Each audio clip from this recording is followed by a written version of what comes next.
நண்பர்களே, காயின் மற்றும் ஆபேல் 2 பேருமே இறைவனுக்கு காணிக்கை செலுத்துகின்றனர். ஆனால் தேவன் ஆபேலுடைய காணிக்கையை மட்டுமே ஏற்றுக்கொள்கிறார். அது என்ன என்பது போலி பெந்தகோஸ்தையினரே உங்களுக்கு தெரியவில்லையா?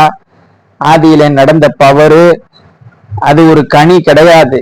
நம்முடைய ஆதி பெற்றோர் சாப்பிட்ட அந்த தவறு அது கனி கிடையாது. அது இரத்த சம்பந்தப்பட்ட பாவம் என்பதை ஆபேல் வெளிப்பாட்டின் மூலம் அறிந்திருந்ததால் அந்த இரத்தத்தை பலியாக கொடுத்து அந்த பாவ நிவாரணத்தை அதன் மூலம் பெறுவதற்கு ஆபேல் கொடுத்த அந்த காணிக்கையை தேவன் விரும்பினார்.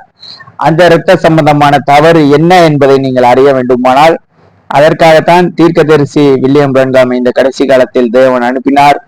நீங்கள் எங்களை தொடர்பு கொள்ளுங்கள். அது சாப்பிட்ட கனி கிடையவே கிடையாது. காயின் ஆதாமுக்கு பிறக்கவில்லை என்று வேதம் கூறுகிறது. நன்றி.